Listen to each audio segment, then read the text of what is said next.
What's going on?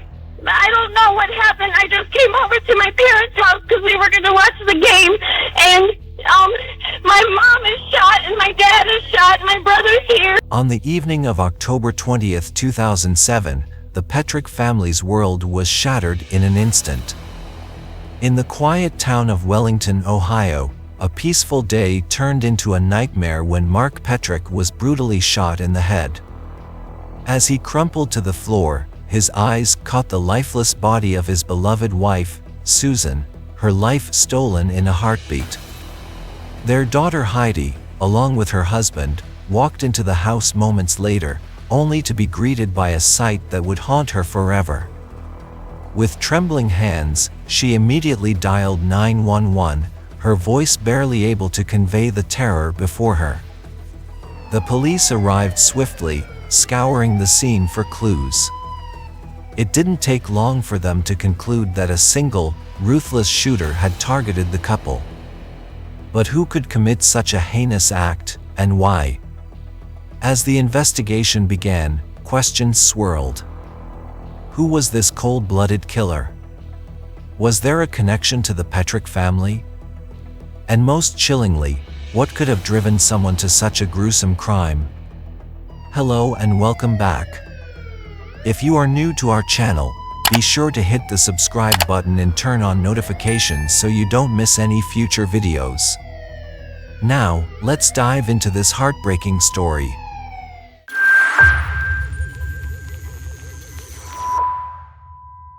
Mark and Susan Petrick had been happily married for 23 years, raising 3 children, Heidi, Holly, and Daniel, under the roof of a loving, Christian household. Mark was a dedicated Pentecostal minister at New Life Assembly of God in Wellington. Susan, originally from Chevrolet, Maryland, had met Mark during her time at Valley Forge Christian College. Their love blossomed, leading to a life filled with faith and family. Their youngest, Daniel, affectionately known as Danny, was the light of their lives. At 16, Danny was a typical high school student at Wellington High, known for his friendly demeanor and passion for football. Though not an outstanding student, he was well loved, with no disciplinary record, and he took comfort in reading the Bible. However, in 2007, the Petrick family's life first took a dark turn. A skiing accident left Daniel with a severe staphylococcus infection. He was bedridden, entirely dependent on his parents for recovery. With his dreams of playing football shattered by spinal damage, Daniel sought solace in television and video games. To lift the poor boy's spirits, his father Mark gifted him an Xbox. It started with family-friendly games, racing games, and eventually, Daniel's interests shifted towards hardcore titles. This direction troubled his father so much and he disapproved of all the violent contents. In 2007, when Halo 3 was released, it quickly became a cultural phenomenon. This first-person shooter game, set in a dystopian future, was more than just a game. It was an escape, a world where Daniel could wield power in ways he never could in real life. The game's allure was irresistible, and Daniel became determined to own a copy, despite his father's firm refusal. Undeterred, Daniel snuck out of his window one night and bought Halo 3 anyway. From that point on, his gaming habit spiraled out of control. Daniel would spend up to 8 hours a day immersed in the virtual battles, losing himself in the game's violent world. When his father discovered the extent of Daniel's obsession, he banned the game from their home, hoping to curb his son's addiction. But Daniel was not so easily deterred. He began sneaking the game into the house or playing it at his friends' places, fueling the growing tension between him and Mark. The household became a real battleground, with Mark trying to protect his son from what he saw as a dangerous influence, while Daniel, increasingly defiant, clung to his beloved game. We had video games in our home. Danny and I played Madden football all the time. We did the racing games, motocross, all those type of games, sports games, and we had no problem. We had a lot of fun with him. He would just play for hours and hours and hours, 3 days straight, and only taking a bathroom break and eating a bowl of cereal, no sleep. He changed significantly. He was very outgoing, very fun-loving, very goofy kid, and he became very secluded. I don't care what the game is. If all you're doing is pointing a gun at people and killing them, these games are not acceptable for children. We would not allow them for any reason whatsoever in our home. Mark, like many parents at the time, was deeply concerned about the impact of violent video games on mental health. He believed that these games could corrupt a person's psyche, leading them down a dark path. With this fear in mind, Mark issued an ultimatum. Daniel had to choose between giving up Halo 3 or leaving the house. Of course, Daniel chose the latter option, moving in with a friend where the two of them indulged in marathon gaming sessions, playing for up to 18 hours a day. It wasn't long before his friend's parents grew concerned. They noticed that Daniel was fixated solely on gaming and had no intention of leaving, so they decided to call his parents. This news was a devastating blow to Daniel. Forced to return home, he found himself once again under the strict rules of his father, who immediately confiscated his beloved game. This led to a heated argument between Daniel and his parents, with tensions reaching a boiling point. Mark, however, was resolute. He locked the Halo 3 copy away in the family's safe. Confident that this would force his son to move on, Mark hid the key, believing this firm stance would set Daniel on a better path.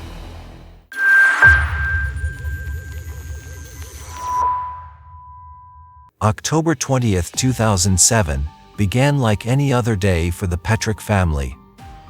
It was a Saturday, and the family was preparing to enjoy a quiet evening together. Heidi, the eldest daughter, had planned to be home that evening. The family planned to watch a baseball game together. At around 7 p.m., Danny came downstairs and approached his parents with excitement. "Hey Mom and Dad, I have a surprise for you. Will you close your eyes?"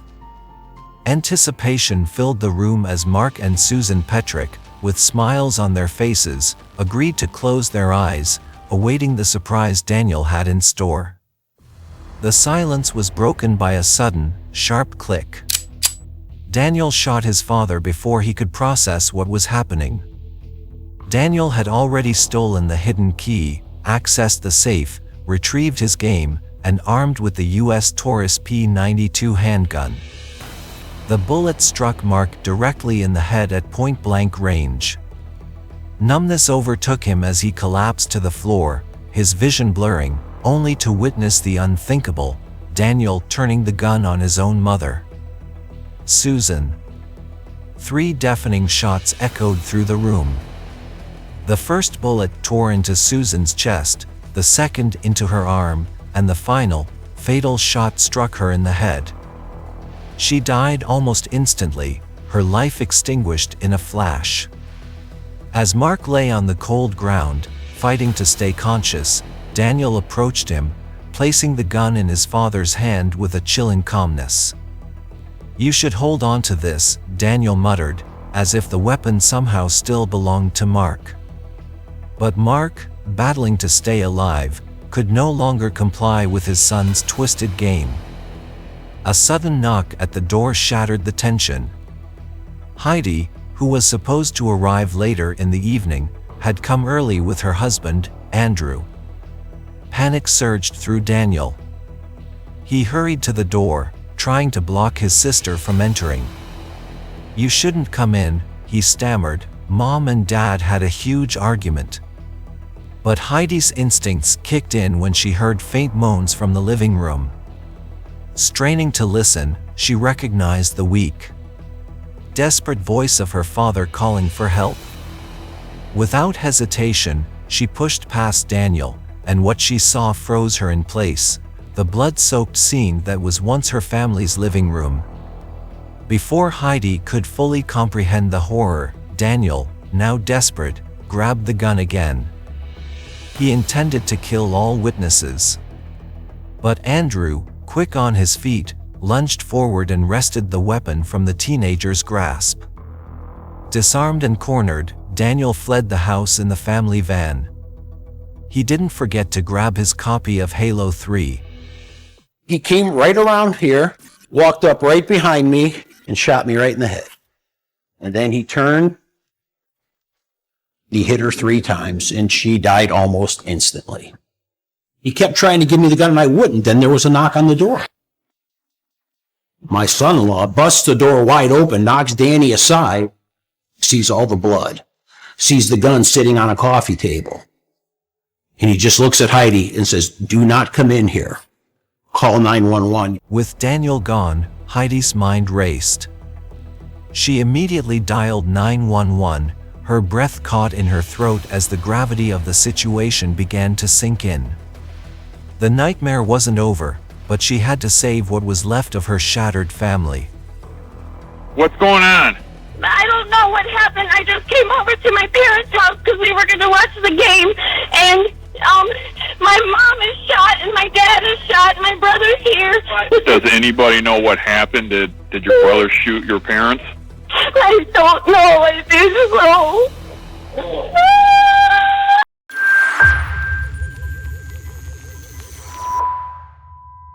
As the police fanned out in a desperate hunt for the runaway teenager, it didn't take long to close in on Daniel. With a chilling sense of calm, he drove toward his friend's house, ready to play Halo 3 as if nothing had happened. But the authorities were faster, and soon, Daniel's brief escape came to an end as they apprehended him before he could reach his destination. The boy who had shattered his family was now in custody, his dark journey brought to a swift halt. My dad, he shot my mom and he shot himself.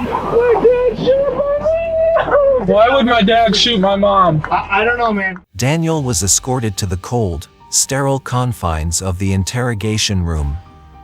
Seated under harsh fluorescent lights, the weight of his actions began to press on him. He shifted uneasily in his chair, nerves fraying as he fidgeted and glanced around the stark room. When the detectives finally entered with stern faces, Daniel's agitation seemed to melt away. Instead, he met their questions with a disturbing calm, weaving a carefully constructed lie to shift the blame onto his father. Take me through today, everything that was going on. I was sitting in my room, and then my dad was just yelling, just screaming at my mom. My dad walked into his bedroom, and then walked back out. And then I heard a gunshot. I ran out there, and my mom had been shot. He pointed the gun at me. And then he said he was sorry, and then he shot himself. Without a hint of hesitation, Daniel spun a tale, attempting to distance himself from the horrors of that night. He cried constantly and tried to cast himself as the victim. As time wore on, relentless pressure from the detectives began to crack Daniel's shell. The walls of the interrogation room seemed to close in, and the weight of his actions started to bear down. Nervous and shaken, Daniel's fabricated story began to crumble. Under the mounting pressure, the young boy finally confessed, revealing the horrifying truth. He had shot his parents and killed his mother because they forbid him from playing Halo 3. Daniel's story left the detectives stunned, as they stared in disbelief at the teenager. In the end, his confession provided all the evidence the detectives needed to charge him with the crime.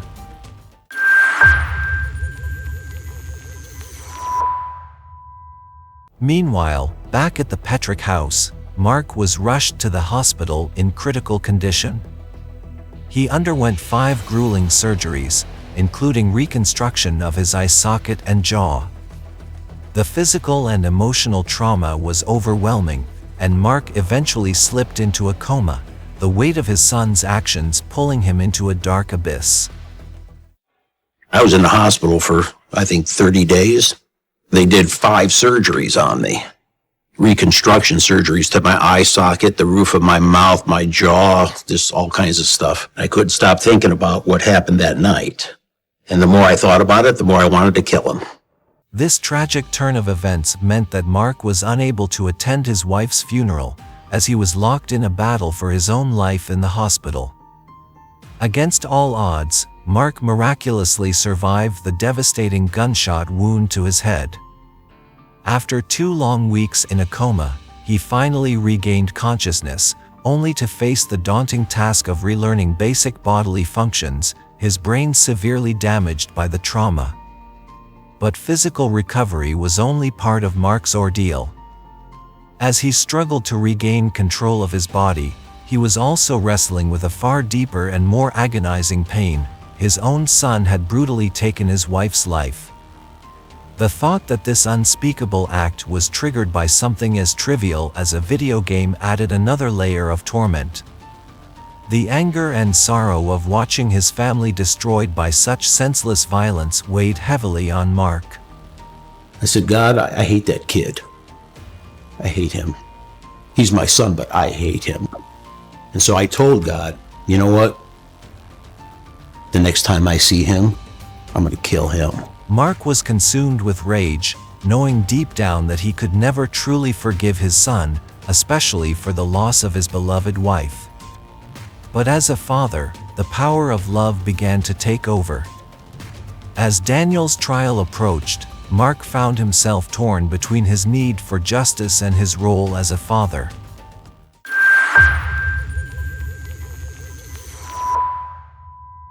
Even though he longed to see justice served for his wife, Mark couldn't bring himself to condemn his son to a life behind bars. Guided by his unwavering Christian faith, Mark recognized that forgiveness, no matter how difficult, was the ultimate expression of that faith. And so, he made the heart-wrenching decision to pardon his son for the heinous crime he had committed. In time, Daniel's sisters also found it in their hearts to forgive him, despite the immense pain of losing their mother. They understood that, in their father's eyes, love and forgiveness had triumphed over vengeance. Daniel's trial took place from December 15th to 17th, 2008, at the Lorain County Court of Common Pleas in Elyria, Ohio, with Judge James Burge presiding. The courtroom was charged with emotion as Daniel faced the consequences of his actions. Throughout the trial, Daniel expressed genuine remorse, his tears a visible sign of the guilt he carried. He repeatedly glanced at his father, seeking a sign of forgiveness that he feared might never come. When Mark took the stand, the courtroom fell silent, bracing for the words of a father who had endured the unthinkable. His testimony was a poignant and emotional declaration, filled with the weight of love, loss, and the complex nature of forgiveness. Mark's decision to speak was a final act of compassion toward his son, a son who had torn their family apart, yet still needed the healing power of a father's love. What's written in this letter is not only my views, but the views of my entire family. I'm writing this letter on behalf of my son, Peter. Andy has had to face and is now facing the very serious consequences of what he did on October 20th, 2007. I know, without any doubt, he has severe regret, remorse, and guilt of what he did to his mom that evening. I can't count the number of times he has told me that he's so sorry for what he did and he'll never be able to forgive himself. I can also count the number of times he has told me that he's so happy that I survived and so glad to still be able to see me. He's told me that numerous times.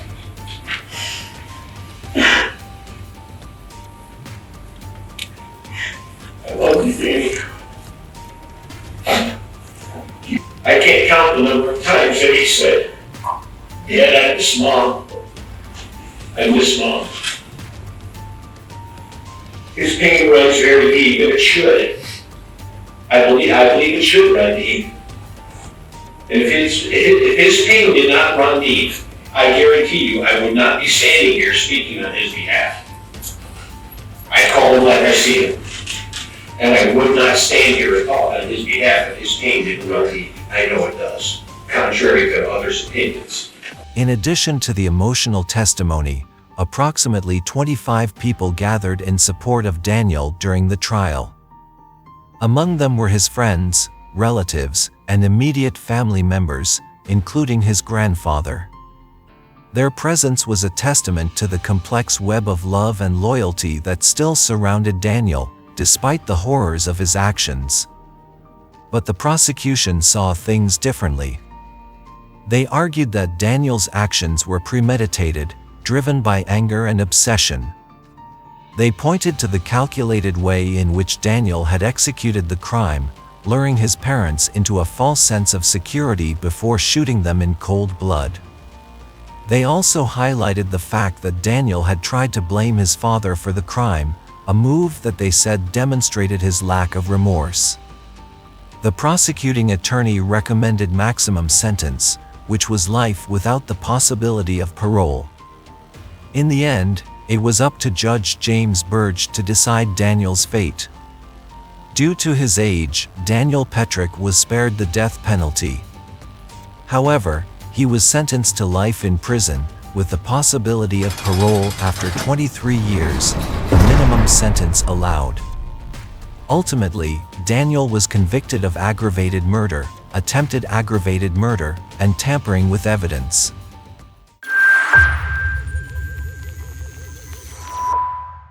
The case of Daniel Petrick reignited a nationwide debate about the impact of violent video games on young minds. Halo 3 became the focal point of this controversy, with many questioning whether the game had influenced Daniel's actions. Judge Burge himself weighed in on the issue, stating his belief that video games could have a profound impact on a person's psyche, particularly, an addiction to such games could warp Daniel's perception of reality, making it impossible for him to understand the permanence of death. In this particular case, not so much the violence of the game, because I believe in the Halo 3, what it amounts to is a contest to see who can shoot the most aliens who attack. It's my firm belief that after a while, the same physiological responses occur that occur in the ingestion of some drugs. And I believe that an addiction to these games can do the same thing. The dopamine surge, the stimulation of the nucleus accumbens, the same as an addiction, such that when you stop, your brain won't stand for it. The other dangerous thing about these games, in my opinion, is that when these changes occur, they occur in an environment that is delusional. Because you can shoot these aliens, and they're there again the next day. You have to shoot them again. And I firmly believe that Daniel Petrick had no idea at the time he hatched this plot that if he killed his parents, they would be dead forever. But I believe there's hope here. I believe that it will start here, and at some point when all is known about Daniel and what occurred here, we will be able to achieve a greater sense of justice. However, these statements have not stood the test of time. The assertions made during the trial lacked any solid medical or psychological evidence, and no credible studies have linked playing shooting games to the development of murderous thoughts in children. Nevertheless, Daniel Petrick is currently serving his sentence at Grafton Correctional Institution, with the possibility of parole in 2030. He is now 31 years old, and the boy who once dreamed of escaping into a digital world has been forced to confront the harsh realities of his actions. In interviews, Daniel has expressed deep regret for what he did, often speaking of the things he misses most, simple pleasures like family dinners, walks in the park, and the freedom to choose his own path. For Mark and his daughters, seeing Daniel convicted of murder has been a heavy burden, but the pain of losing Susan at the hands of their own son is a torment that haunts Mark to this day. Despite finding new love, Susan's memory remains deeply cherished in his heart. The Petrick family clings to the hope that Daniel, their youngest member, might one day get a second chance at life. They have all forgiven him and pray for his well-being as he serves his sentence. The crime Daniel committed fractured the family in ways that never fully heals, but none were more affected than Mark. Torn between his duty as a father and his sense of justice, Mark ultimately chose to stand by his son in court, driven by a love that could not be extinguished, even by such a monstrous act. He continues to miss the little boy he once knew. Today's case is one of true heartbreak. Daniel's actions, taken in a moment of fury, have left irreversible scars. Had he paused, had he chosen to talk to his parents instead of resorting to violence, the outcome might have been very different. Before we wrap up, we leave you with a question. Do you believe that Halo 3 played a role in affecting Daniel's psyche, leading him to commit this heinous act? Or do you think that Daniel's violent tendencies were already present, lying dormant until that fateful night? Share your thoughts in the comments section below. If you found today's video compelling, please consider subscribing to our channel, hitting the like button, and sharing our content. If there's a crime story you'd like us to cover, leave us a message in the comments. Until next time, stay safe as we continue to bring you more chilling and spine-tingling cases.